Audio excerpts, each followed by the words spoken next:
젊은 시절 저는 작은 공방을 운영하며 살았어요. 제 손끝에서 탄생한 공예품들이 사람들에게 사랑받는 모습을 볼 때마다 그만큼 뿌듯한 일이 없었죠. 공방 안은 항상 나무와 가죽의 냄새로 가득했어요. 제가 좋아하던 그 향이 여전히 기억에 남아 있습니다. 하루 종일 손님들로 북적이고 저녁이 되면 기진맥진할 정도로 바빴지만 그런 피로조차도 행복하게 느껴졌어요. 그 시절에 저는 누구보다 강하고 열심히 살았던 것 같습니다. 아침 해가 떠오르기도 전에 공방 문을 열고 어스름이 깔릴 때까지 일을 했죠. 손님들은 제가 만든 물건들을 칭찬했고 그럴 때마다 제 가슴은 뿌듯함으로 가득 찼습니다. 그 성공 덕분에 아들 철민이와 딸 은주를 무사히 키워낼 수 있었어요. 그때는 제 손끝에서 만들어진 모든 것이 자식들의 미래를 위한 밑거름이라고 생각했습니다. 그런데 지금은 모든 것이 달라졌어요. 은평구의 작은 아파트에서 아들 가족과 함께 살고 있지만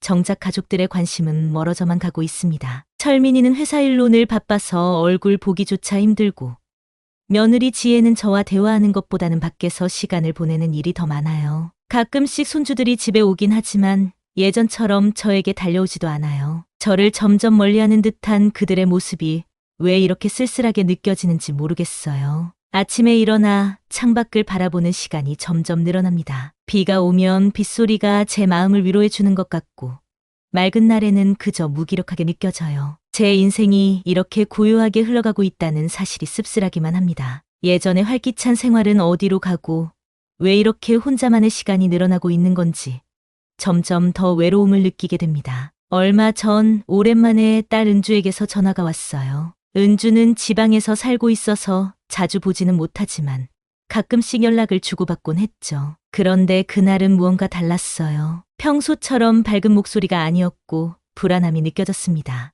은주는 그저 안부를 물었을 뿐이지만 그 목소리 속에 무언가를 숨기고 있는 것 같았어요. 전화가 끝난 후에도 그 불안함은 제 마음에 계속 남아 있었습니다. 딸이 무슨 일을 겪고 있는 건지, 왜 그토록 초조해 보였는지 알 수 없었어요. 혹시 큰일이라도 생긴 건 아닌지 걱정이 되었습니다. 한밤중에도 그 전화 내용이 머릿속을 떠나지 않아서 잠을 이루지 못했어요. 어쩌면 제가 알지 못하는 큰 비밀이 있는 것 같다는 생각이 들었습니다. 과연 무슨 일일지 저도 모르게 계속해서 그 전화를 되새기게 되었어요. 며칠 전이었어요. 저는 평소처럼 아파트 복도를 지나가고 있었는데 철민이 방에서 들려오는 은주와의 전화통화 소리에 저도 모르게 걸음을 멈추게 됐습니다. 아들이 딸과 통화하는 것이 그리 이상한 일은 아니었지만 그날의 대화는 어딘가 평소와는 달랐어요. 은주의 목소리에는 긴장감이 가득했고 철민이는 아주 무겁고 냉정한 톤으로 말하고 있었죠. 방에 들어가진 않았지만 문틈으로 들려오는 그들의 목소리가 심상치 않았습니다. 저는 무심코 방 앞으로 다가갔어요. 숨죽이며 귀를 기울였죠. 은주가 철민이에게 돈을 빌렸다는 말을 들었을 때 가슴이 덜컥 내려앉았어요. 제가 전혀 모르고 있었던 일이었으니까요. 돈을 빌린 것도 놀라웠지만 더 충격적인 것은 은주가 그 돈을 갚지 못하고 있다는 사실이었어요. 철민이의 목소리는 점점 더 단호해졌고 은주는 어딘가 떨리는 목소리로 변명하고 있었습니다. 철민이는 절대 양보하지 않겠다는 태도였어요. 그 모든 상황이 믿기지 않았습니다. 제 자식들이 이렇게까지 갈등하고 있다는 사실을 제가 전혀 몰랐다는 게 더욱 충격적이었어요. 그때의 저는 도대체 어디서부터 잘못된 것인지 혼란스러웠습니다. 대화를 엿들은 후 저는 며칠 동안 그 충격에서 벗어나지 못했습니다. 그리고 철민이를 조심스럽게 관찰하기 시작했어요. 어느 날 철민이가 집에 돌아와서는 거실 소파에 앉아 무겁게 한숨을 쉬더군요. 그 모습이 너무 낯설게 느껴졌습니다. 그래서 용기를 내어 은주의 상황에 대해 물어봤어요. 철민이는 제가 이 문제에 끼어드는 것을 원치 않는 듯 했어요. 처음에는 아무 말도 하지 않더니 결국 은주가 돈을 갚지 못하고 있어 자신도 답답하다는 식으로 말하더군요. 그때 철민이의 얼굴에는 감정이라고는 찾아볼 수 없는 무표정이었어요. 오히려 무언가에 짓눌린 듯한 피로감만이 느껴졌습니다. 저를 보며 이것은 은주 스스로 해결해야 할 문제라고 말했어요. 그의 차가운 태도에 저는 마음이 무거워졌어요. 철민이에게서 이런 면을 보게 될 줄은 몰랐어요. 언제부터 이렇게 차갑게 변했는지, 무엇이 철민이를 이렇게 만든 것인지 궁금해졌습니다. 그리고 어쩌면 그동안 제가 철민이의 고충을 너무 등한시한 것은 아닌지 후회가 밀려왔습니다. 그 이후로도 저는 이 문제를 머릿속에서 떠나보낼 수가 없었습니다. 그러던 어느 날 거실에서 지혜와 마주쳤는데 그녀의 표정이 묘하게 달라진 것을 느꼈습니다. 핸드폰을 쥐고 있던 지혜는 저를 힐끔 보더니 곧바로 고개를 돌리며 무언가를 숨기려는 듯 행동했어요. 그 모습이 어찌나 어색하게 느껴지던지 제가 다가가려 할 때마다 멀어지려는 것 같았어요. 저는 지혜의 태도에서 무언가가 잘못되었다는 걸 직감했습니다. 그녀의 표정에는 어딘가 불안감이 서려 있었고 저와 눈을 마주치는 것을 피하는 듯했어요. 더 이상 예전처럼 저에게 살갑게 굴지 않는 그녀의 모습에서 불안감을 느꼈습니다. 그날 이후 지혜는 제게 조금씩 거리감을 두기 시작했습니다. 저와 함께 있으면 어색해하는 그녀의 모습에서 뭔가 숨기고 있다는 느낌이 들었어요. 지혜의 이런 변화가 점점 불편해지기 시작했고 저는 그 불편함을 떨칠 수가 없었습니다. 제가 미처 알지 못했던 진실이 점점 더 선명해지기 시작했어요. 철민이와 은주, 그리고 지혜까지 우리 가족이 숨기고 있는 비밀은 도대체 무엇일까?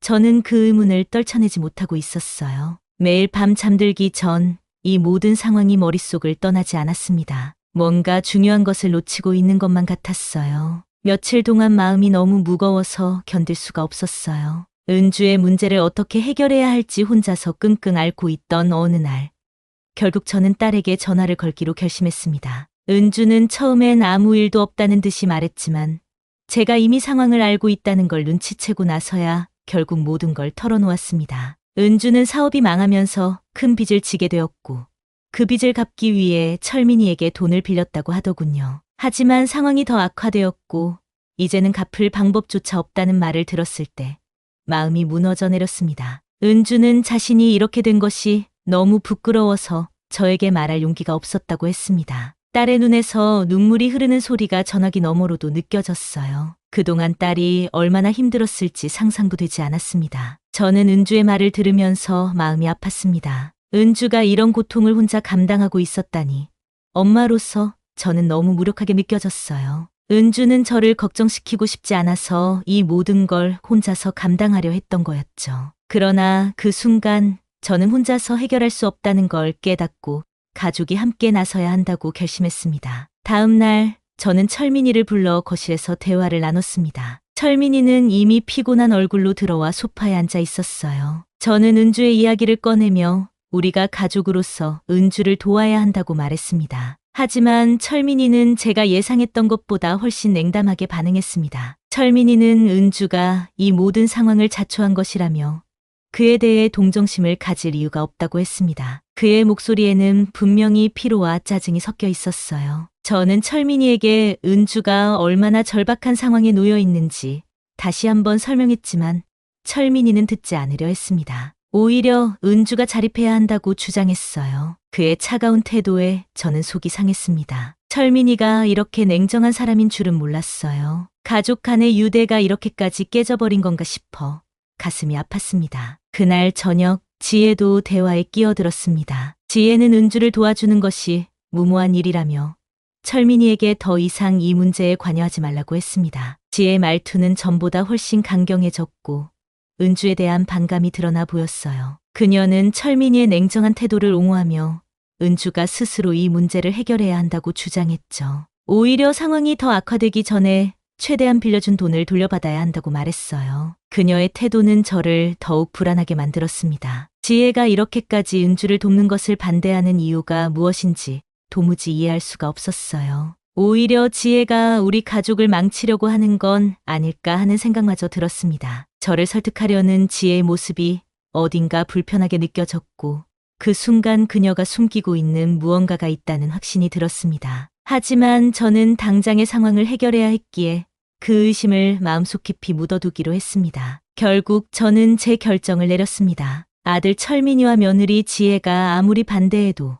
은주를 돕지 않을 수는 없었어요. 그날 아침 저는 몇 년 전부터 모아왔던 적금을 찾아 은주에게 빌려주기로 결심했습니다. 아무리 생각해봐도 제가 나서지 않으면 아무도 은주를 도와주지 않을 것 같았기 때문이죠. 아침 일찍 일어나 옷을 챙겨 입고 비장한 마음으로 집을 나섰습니다. 은행으로 가는 길 내내 제 마음은 한결같이 무거웠습니다. 하지만 이 결정을 통해 은주의 무거운 짐을 조금이나마 덜어줄 수 있다는 생각에 힘을 냈습니다. 은행에서 적금을 해지하고 바로 은주에게 돈을 전달했습니다. 그동안 혼자 힘으로 버텨온 은주의 얼굴이 눈앞에 아른거렸어요. 이 돈이 은주에게 조금이나마 도움이 되길 바랐습니다. 은행을 나오면서 저는 앞으로 있을 일이 어떻게 전개될지 알 수 없었지만 그저 이 순간에는 제가 할 수 있는 최선을 다했다고 생각했습니다. 그날 오후 집으로 돌아온 저는 곧바로 지혜의 차가운 시선을 느꼈습니다. 지혜는 저를 보자마자 불쑥 말을 꺼내더군요. 그녀는 은주를 돕는 것이 오히려 가족을 위험에 빠뜨릴 거라며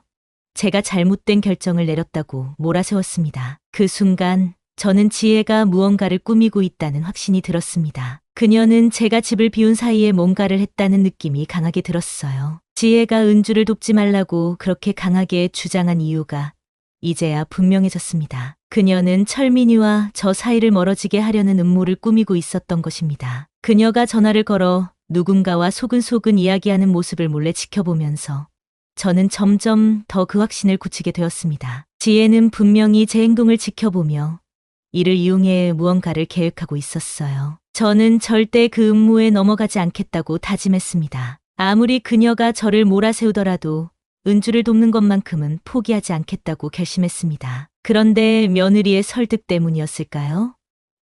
철민이마저도 저를 비난하기 시작했습니다. 철민이는 제가 너무 감정적으로 행동했다고 말하며 은주를 도우려는 제 결정을 무모하다고 했습니다. 그 순간 저는 깊은 배신감을 느꼈습니다. 제가 그토록 애지중지 키운 아들이 이제는 며느리의 편에 서서 저를 비난하고 있다는 사실이 너무나도 충격적이었어요. 철민이의 냉정한 태도에 저는 말문이 막혔습니다. 그동안 제가 이 가족을 위해 희생한 것들이 한순간에 무너지는 느낌이었죠. 그러나 저는 결코 포기하지 않기로 했습니다. 이제는 제가 직접 나서서 이 모든 문제를 해결할 수밖에 없다고 결심했습니다. 철민이와 지혜가 아무리 저를 몰아세우더라도 저는 제 결정을 바꾸지 않을 것입니다. 그들의 음모와 배신에도 불구하고 저는 은주를 지키기 위해 끝까지 싸우기로 결심했습니다. 며느리가 그동안 저를 피하고 은주를 돕지 말라고 했던 이유가 무엇인지 알게 된 것은 며칠 후였습니다. 지혜의 행동이 계속해서 의심스러워서 저는 며느리가 은주의 사업에 대해 뭔가를 숨기고 있다고 확신하게 되었습니다. 그래서 은주의 상황을 더 깊이 파고들어 보니 결국 지혜가 은주의 사업에 몰래 투자했다가 큰 손실을 본 사실을 알게 되었어요. 그 돈을 은주에게 돌려받지 못하면 지혜의 재정도 위험해진다는 걸 알고 있었던 겁니다. 지혜는 철민이를 이용해 은주에게서 돈을 받아내려 했고 결국 이 모든 것이 그녀의 음모였다는 걸 깨달았을 때 저는 참을 수 없는 분노를 느꼈습니다. 이 사실을 알게 된 후 제 마음은 더 이상 지혜의 말에 속지 않기로 결심했습니다. 그녀가 저를 설득하려 했던 모든 순간들이 떠올랐고 그 모든 것이 거짓이었음을 깨닫게 되자 분노와 슬픔이 교차했습니다. 그 순간 저는 결단을 내렸습니다. 이제는 더 이상 며느리의 음모에 휘말리지 않겠다고 마음먹었죠. 그동안 저는 철민이 가족을 위해 많은 지원을 해왔습니다. 집안 살림도 돕고 가끔 용돈도 챙겨주면서 아들 부부를 위해 살았죠. 하지만 이제는 그 모든 것을 멈추기로 했습니다. 지혜가 원하던 것이 돈이라면 저는 그것을 끊어버리기로 했어요. 저는 은행에서 제 재산을 모두 정리하고 더 이상 아들 가족에게 어떤 도움도 주지 않기로 결심했습니다. 그동안 제가 해왔던 모든 지원을 멈추고 이제는 저만의 삶을 찾기로 한 것이죠. 그 결정을 내리는 순간 마음이 한결 가벼워졌습니다. 저는 더 이상 지혜에게 휘둘리지 않을 것이며 은주를 지키기 위해 제가 할 수 있는 최선을 다하겠다고 다짐했습니다. 마지막으로 저는 철민이에게 편지를 남기고 집을 떠났습니다. 이 집에서 나가는 것이 제 결단의 첫 번째였죠. 제가 나서지 않으면 아무것도 해결되지 않는다는 것을 깨달았기에 이제부터는 저를 위한 삶을 살기로 결심했습니다. 그동안의 아픔과 상처를 잊고 새로운 인생을 시작하기로 했어요. 연을 끊는 선택은 결코 쉽지 않았지만 그것이 제 인생을 다시 찾기 위한 유일한 방법이라는 것을 알았기에 후회하지 않을 겁니다. 저를 올가매던 모든 관계를 끊어내고 자유롭게 살아가겠다는 결심을 안고 저는 집을 나섰습니다. 그 순간 마음속 깊은 곳에서부터 해방감이 느껴졌습니다. 지금 저는 서울을 떠나 작은 시골 마을에서 조용히 살고 있습니다. 이곳은 제가 한때 꿈꿨던 평화로운 곳이에요. 아침마다 들리는 새소리에 눈을 뜨고 창밖으로 펼쳐진 푸른 들판을 바라보며 하루를 시작합니다. 공기가 맑고 바람은 부드럽게 불어옵니다. 이곳에서는 시간도 천천히 흐르는 것 같아요. 매일 아침 산책을 하며 자연의 소리를 듣는 것이 이제 제 일상의 큰 행복입니다. 사람들도 이곳에서는 서로를 잘 알아보고 작은 인사 한마디에도 따뜻함이 묻어납니다. 저는 이제 더 이상 누구에게도 의지하지 않고 오롯이 제 힘으로 살아가고 있어요. 이곳에서 저는 비로소 다시 제 자신을 찾게 된 것 같습니다. 어쩌면 이 작은 마을이 저에게는 다시 시작할 수 있는 힘을 준 곳이 아닐까 싶어요. 가끔씩 제가 내린 결단이 과연 옳았는지 돌아보기도 합니다. 그러나 이제는 확신할 수 있어요. 제가 그때 은주를 돕고 철민이와 지혜의 음모에 더 이상 휘말리지 않기로 결심한 것이 결코 틀리지 않았다는 것을 말입니다. 지혜가 저를 이용하려 했던 그 모든 음모가 결국 실패로 돌아갔으니까요. 철민이와 지혜는 그 후로 큰 재정적 어려움에 빠졌다는 소식을 들었습니다. 그들은 더 이상 저를 이용할 수 없게 되었고 결국 그들의 탐욕은 자신들에게 되돌아왔습니다. 저는 그들이 겪고 있는 고통을 보며 이제야 속이 시원해졌습니다. 물론 이런 마음이 좋지 않다는 걸 알지만 저도 한 사람으로서 복수의 달콤함을 느낀다는 걸 부정할 수 없네요. 이젠 모든 것을 뒤로하고 저만의 삶을 평화롭게 살아가고 있습니다. 이 사연을 보내는 이유는 단순합니다. 저처럼 나이가 들고 자식들에게서 멀어진 기분이 들어도 절대 포기하지 말라는 것을 전하고 싶어요. 저도 처음에는 철민이와 지혜에게 의지하려 했지만 그들이 저를 어떻게 대하는지 깨닫고 나서야 비로소 제 길을 찾을 수 있었습니다. 지금 저는 저만의 삶을 찾았고 다시 행복해졌습니다. 여러분도 절대 자신을 잃지 말고 끝까지 자신의 길을 찾아가세요. 나이와 상관없이 우리 모두는 스스로의 인생을 만들어갈 힘을 가지고 있습니다. 이곳에서 저는 새롭게 시작했고 그로 인해 다시 삶의 의미를 되찾았습니다. 여러분도 자신을 잃지 말고 새로운 인생을 시작할 용기를 가지시길 바랍니다.